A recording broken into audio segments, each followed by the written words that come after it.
Welcome to Toffee TV. It is the match reaction. Norwich City 2, Everton 1. The unthinkable has happened. Everton have lost to bottom. Well, they're not bottom now because they're off the bottom. Bottom club Norwich City. Everton become the only team this season to lose to all three promoted sides. It was an absolute shit show. Let's be honest. Everton abysmal again. Really poor in the first half especially. And, you know, it began before the game. The manager picking a 4-4-2 formation, which doesn't work. Not when you've got Andre Gomez as one of your two. And I'm not having a go with Gomez. He was all right. But it's just the bodies in midfield. And when your other striker's Rondon, then it defeats the object. Premier League's about power and pace and mobility. And Rondon doesn't have any of that. The manager obviously was without Allen. He said yesterday there was a COVID case. We can deduce that it was Allen. So he missed the game.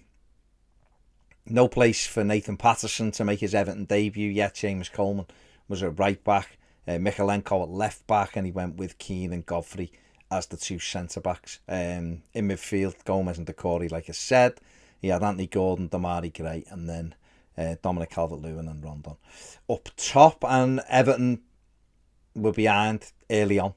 Another awful goal to give away. Now, ball down the right. It's a ball into the penalty area. I don't know what Michael Keane's doing.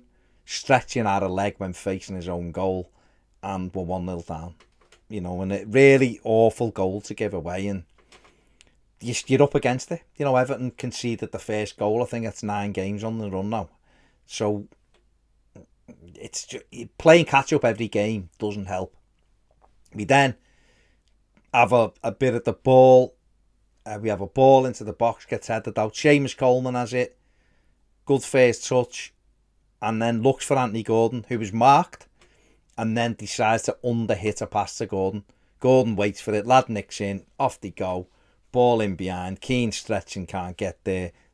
Idar or whatever he's called, in on goal. Pickford turns his back a little bit and it's 2-0. And, you know, from us attacking to being 2-0 down, Norwich couldn't believe it. I think the first goal was the first one they'd scored in 6 games or something. And they'd scored two goals in the opening 20 minutes. And just as it was at Brighton, you cannot give teams 2-goal starts. And the problem is Everton aren't learning. The manager can bemoan injuries all he wants. But this fellow was supposed to come in and make us tight, tactical, brilliant tactical manager. I thought we were getting, when he come in, like a Spanish Sam Allardyce in a way. Whereas wouldn't be great football, but we'd be really difficult to break down. And then you hoped with the quality of Damari Gray, Richarlison, Dominic Calvert-Lewin, that at the other end, we'd nick a lot of games. And I thought we'll be really resilient and we'll win a lot of games. And we are anything but resilient. We are all over the place and he can't fix it. So you cannot blame not having your own players, not having enough players. If your team, you can't put a team out to stop leaking goals and you've got no clue how to do it, then it's on you. And Everton have now won 1 game in 13. It's absolutely atrocious. 1 clean sheet since we beat Norwich at Goodison back in September. We've won 1 game since we beat Norwich at Goodison back in September. It's January the 15th. It can't go on. It simply cannot go on. We had a lot of the ball in the first half. We went in 2-0 down. Expected them to make some changes at the break. He didn't, which again is, to me, is signs that he's not really sure what he's doing. Come out for the second half. The second half was better, but it still wasn't great. We're playing a team at the bottom of the league with no confidence who are losing games regularly. They're keeping us at bay. It only really changed when Richarlison came on. And we had a little bit more movement. Ironically took Rondon off and all of a sudden we looked more of a threat in the final third. And that isn't just Rondon's fault. He's just not mobile enough for what we need. We've got Dom up there, who I don't think had a great game either, but at least he's more mobile. Richarlison came on and gave us that bit of something different that we were looking for. Took Seamus Coleman off as well, who I thought had a terrible game. Put Ben Godfrey at right back. Yerry Mina came on. Kel surprised we looked a lot safer with him there. And we got a goal back, and it was a brilliant goal. Mikalenko, ball into the box. Keeper's punch is not great.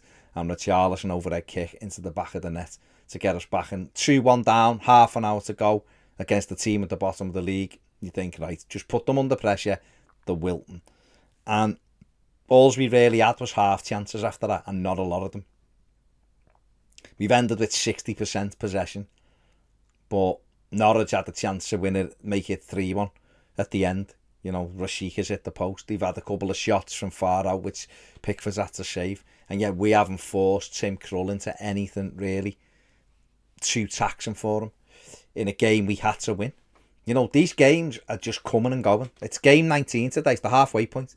And we are 15th in the league. Norwich are now 3 points closer to us. We knew we had to win today. The manager knew we had to win today, and we've lost it. So therefore, that to me puts him in a very difficult situation now.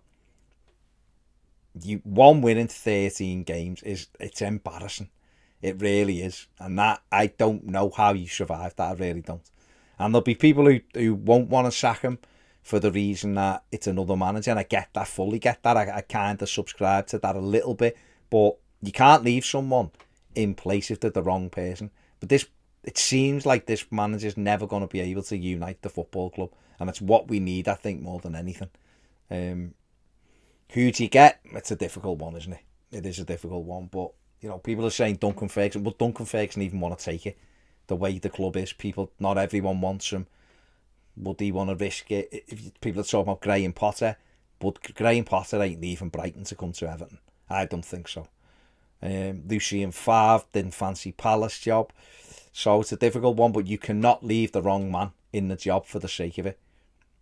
But that's up to the owner, and he's not made great decisions and went against the fan base in the summer. So we'll have to wait and see. Obviously, I'm recording this after the game. Knowing Everton, things can change very quickly. But right now, Rafael Benitez is still the Everton manager, and Everton have won 1 in 13 and are in huge trouble at the moment. So yeah, there you go. Another defeat. It's very depressing. Man of the match. Difficult one to give. I don't think anybody had a great game for Everton today. Richarlison, because he come on and done something and not a lot of other people did. There you go. Everton have lost again. I don't really know what to say. I've almost gone past being angry to being very, very concerned now. Very concerned. Games are just flowing by. With Brighton and Norwich, we'll get 4 points easily out of those and we'll be fine. We haven't got a single point out of them two. And it's like this all the time now. And if the owner doesn't realise it, I say the board. What are the board? The board are useless. So it's the owner. It's on him. So he's got a big call to make. There you go. That's it. See you later.